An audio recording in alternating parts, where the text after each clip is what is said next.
25, 26, 27 अक्टूबर को जो राष्ट्रवादियों का महाकुंभ होने वाला है, दी जयपुर डायलॉग्स एनुअल समिट, वो अपनी तरह का अनूठा अनोखा है।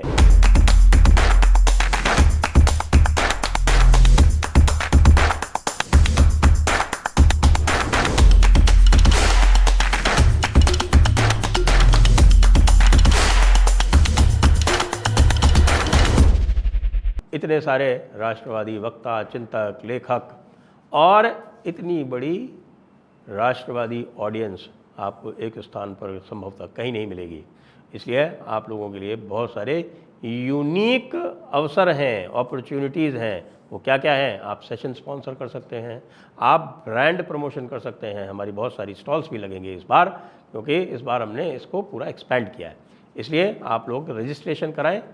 तेज़ी से रजिस्ट्रेशन फिलअप हो रहे हैं, तो रजिस्ट्रेशन तुरंत कराएं और हमें हमारी क्राउड फंडिंग एफर्ट के लिए कंट्रीब्यूट भी करें, जो कि आप ऊपर दिख रहे QR के माध्यम से कर सकते हैं। नमस्ते, आप सभी से अनुरोध है कि कृपया हमारी चैनल को सब्सक्राइब करें, वीडियो को लाइक करें और शेयर भी करें। अमेरिका बहादुर जो है वो अभी भी निश्चय नहीं कर पा रहा है कि भाई भारत के साथ रहे, भारत के विरोध में रहे या भारत को उल्लू बनाता रहे। वैसे ये देखा जाए तो लगातार एक आप देखेंगे तो आपको लगेगा कि जैसे कि अमेरिका जो है वो यू टर्न पर यू टर्न मार रहा है।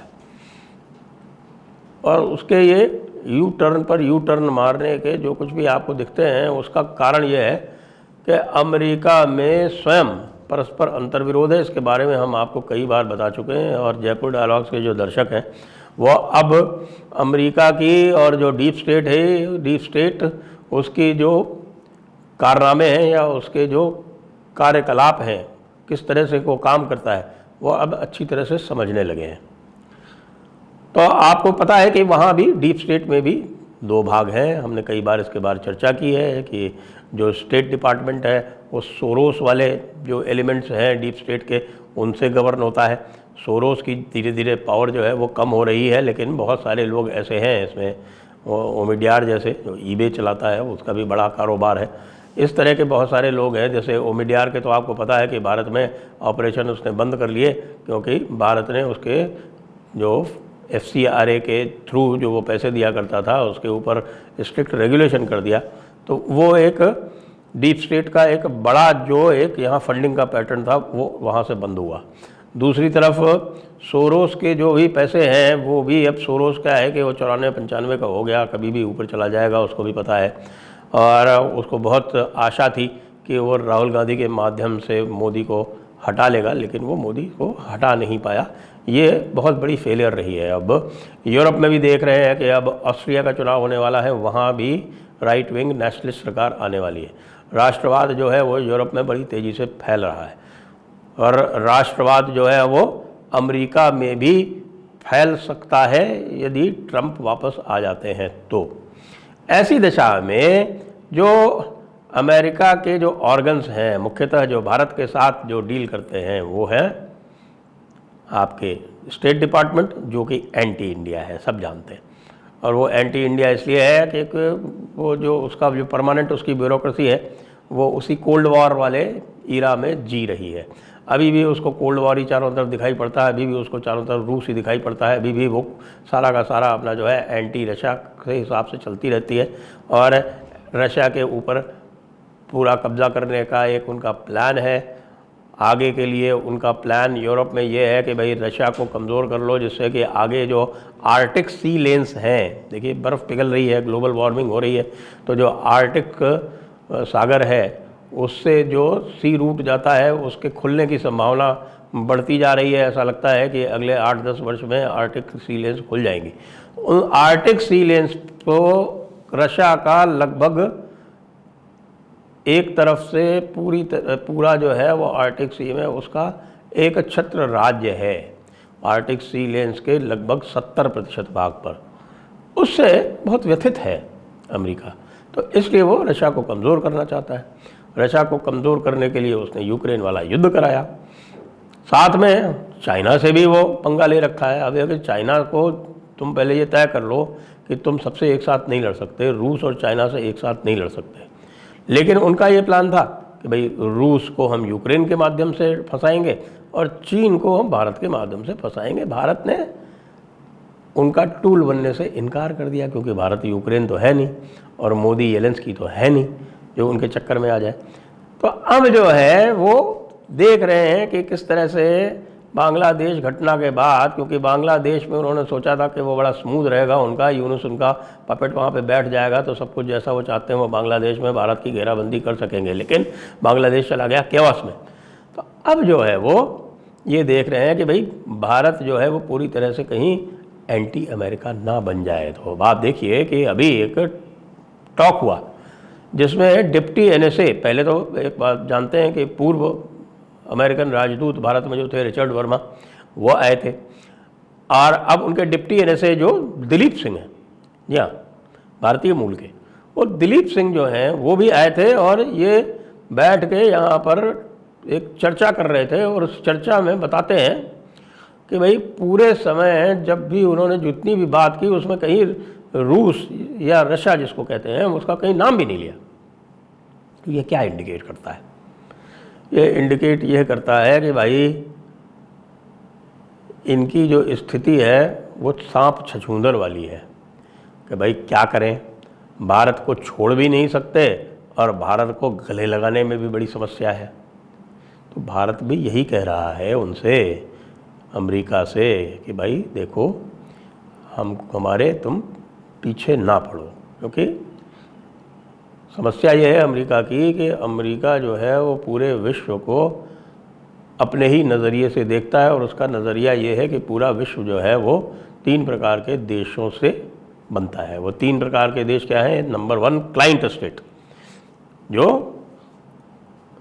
उनके गुर्गे, यानी ये कह सकते हैं कि उनके एक तरह से गुलाम है। Client state, potential client state, potential client state जो दूसरा उनका जो है वो जो गुलाम बनने की जिनमें संभावना है। और तीसरा जो है वो रोग स्टेट, यानी रोग स्टेट की और कोई डेफिनेशन नहीं है, वो यही है कि जो उनके गुलाम बनना बिल्कुल नहीं चाहते, जिनकी कोई संभावना नहीं कि वो उनके गुलाम बन सके। तो ये जो अमेरिका की जो एक विश्व दृष्टि है उसमें भारत जो है वो आज से नहीं 1947 से ही रोग स्टेट की ही परिभाषा में आता है। अच्छा, अमेरिका फॉरेन पॉलिसी की एक और समस्या है। अमेरिकन फॉरेन पॉलिसी ये कहती है कि अगर किसी देश के पास रिसोर्सेज हैं तो उसको फिर वो, यदि उसके पास न्यूक्लियर पावर नहीं है और वो उनकी क्लाइंट स्टेट नहीं है तो फिर वो वहाँ पर आक्रमण करके और उसको अपने वहाँ पे अपना पिट्ठू बैठा देते हैं और उसको अपना क्लाइंट स्टेट बना लेते हैं, जैसे कि अभी उन्होंने बांग्लादेश में किया। लेकिन उनकी फॉरेन पॉलिसी का ये भी अंग है कि भाई यदि वो न्यूक्लियर पावर है तब उससे आप डायरेक्ट फाइट मत करो, प्रॉक्सी के थ्रू करो। यदि न्यूक्लियर पावर है तो या तो उसको इग्नोर करो, उससे एंगेज करो और उसको किसी तरह से अपने प्रभाव क्षेत्र में लेने का प्रयास करो, एक बराबरी का जैसा जो है वो व्यवहार करो, क्विड प्रो को का ट्राई करो, कुछ ऐसे उनके जो नेतृत्व है उसको खरीदने का प्रयास करो, साम दाम दंड भेद चारों ट्राई करो, लेकिन इन्वेड मत करो। अब उनको क्या है कि यहाँ पर मिल गया है एक ऐसा वर्ग पूरा का पूरा जो उनके साथ खेलने को आतुर है, और वो ये कह रहा है कि भाई यदि आप हमें यहाँ पर सत्ता किसी भी प्रकार से दिलवा देते हैं तो हम आपका क्लाइंट स्टेट बनने के लिए तैयार हैं। ये अलग बात है कि वो बन नहीं पाएंगे, क्योंकि जैसे ही वो अमेरिका का क्लाइंट स्टेट बनने का प्रयास करेंगे तो उनका ही जो वोट बैंक है, यानी कि जो मुस्लिम वोट बैंक है, वो उनसे विद्रोह कर देगा। ये तो इनको पता ही होना चाहिए कि जो मुस्लिम वोट बैंक है वो पूरे विश्व में एंटी अमेरिका है। एंटी अमेरिका क्यों है? उसके लिए उनकी साइकोलॉजी देखिए। एंटी अमेरिका इसलिए है क्योंकि अमेरिका पावरफुल है और उनको कहना है कि भाई अमेरिका पावरफुल कैसे है? पावरफुल तो हमारी किताब में लिखा है कि हमें होना है, तो इसलिए जो भी पावरफुल है उससे उनका विद्वेष, उससे उनकी शत्रुता है। और फिर जो थियोलॉजिकल जो सारी टीचिंग्स हैं उससे वो रीइंफोर्स हो जाता है, उसको मजबूती मिल जाती है। तो ऐसे में जो आपकी काउंसिल ऑफ फॉरेन रिलेशंस है अमेरिका की, जो कि डीप स्टेट का एक मैं कहूँ बड़ा और एक मुखर और एक स्पष्ट अवयव है, वो ये जानता है कि भाई जिस प्रकार से आपने पाकिस्तान को किया, लेकिन पाकिस्तान में डीपली एंटी अमेरिका हो गया सारा का सारा। वहाँ बहुत बड़ा एंटी अमेरिकन सेंटिमेंट है। पाकिस्तान उनकी क्लाइंट स्टेट थी, आज भी है, और अफ़गानिस्तान को उन्होंने बनाना चाहा, अफ़गानिस्तान उल्टा पड़ गया। अब भारत जो था वहाँ ये था कि भारत वही क्लाइंट स्टेट तो नहीं था, लेकिन भारत में जो पब्लिक थी वो अमेरिका के प्रति सॉफ्ट हुआ करती थी। यदि आप आज से 10 वर्ष पूर्व इस प्रकार का कोई वहाँ पर लेते एक सैंपल, तो आपको यही पता चलता। देखिए, मनमोहन सिंह की सरकार 2009 में इसीलिए दोबारा इलेक्ट हो गई क्योंकि उन्होंने जो न्यूक्लियर डील थी अमेरिका के साथ में, उसमें उन्होंने दृढ़ता दिखाई और पब्लिक जो थी वो ब्रॉडली प्रो अमेरिकन सेंटिमेंट के साथ में, और स्पेशली जो अर्बन एरियाज थे वो मनमोहन सिंह के साथ में आया। हालांकि बाद में मनमोहन सिंह को किनारे कर दिया गया। आज का यदि आप देखें तो आप देखें कि मैंने एक पोल कराया और उस पोल में मैंने कहा कि भाई यदि कोई फॉरेन, आपको यदि अवसर मिले किसी फॉरेन लीडर को वोट करने का, तो आप किसको चुनोगे। उसमें मैंने एक व्लादिमीर पुतिन का ऑप्शन दिया, दूसरा मैंने दिया ऑप्शन जो बाइडेन ऑब्लिक कमला हैरिस, यानी ये डेमोक्रेट लीडर, और तीसरा ऑप्शन दिया मैंने उसमें डोनाल्ड ट्रंप का। तो आप देखें व्लादिमीर पुतिन को सबसे अधिक मत मिले, यानी लगभग 62%, और करीब 36% के आसपास मिले आपके डोनाल्ड ट्रंप को, और 2-1% मिले बाइडेन और कमला हैरिस को मिला के। तो ये दिखा रहा है कि भारतीय जनता जो है अब वो अमेरिका से उस स्तर पर एकात्मता नहीं अनुभव करती जितनी वो किया करती थी। अमेरिका के लिए ख़तरे की घंटी है ये, अमेरिका ये समझ रहा है। और मुझे ये बताया गया है कि ये जो हमने एक पोल किया था, एक डिस्कशन कर रहे थे कि भाई ये ऐसा हो गया है, तो उस पोल के बाद में एक खतरे की घंटी जो है वो अमेरिका में बजी है। उस पोल का वहाँ पर उस पोल की चर्चा हुई है कि इस प्रकार से एक पोल किया गया। हालांकि उसमें बहुत ज़्यादा नहीं, कोई आपके 1500 के आसपास ही उसमें रिस्पॉन्सेज आए थे, लेकिन ब्रॉडली भारत में Vladimir Putin is more admired than any American leader.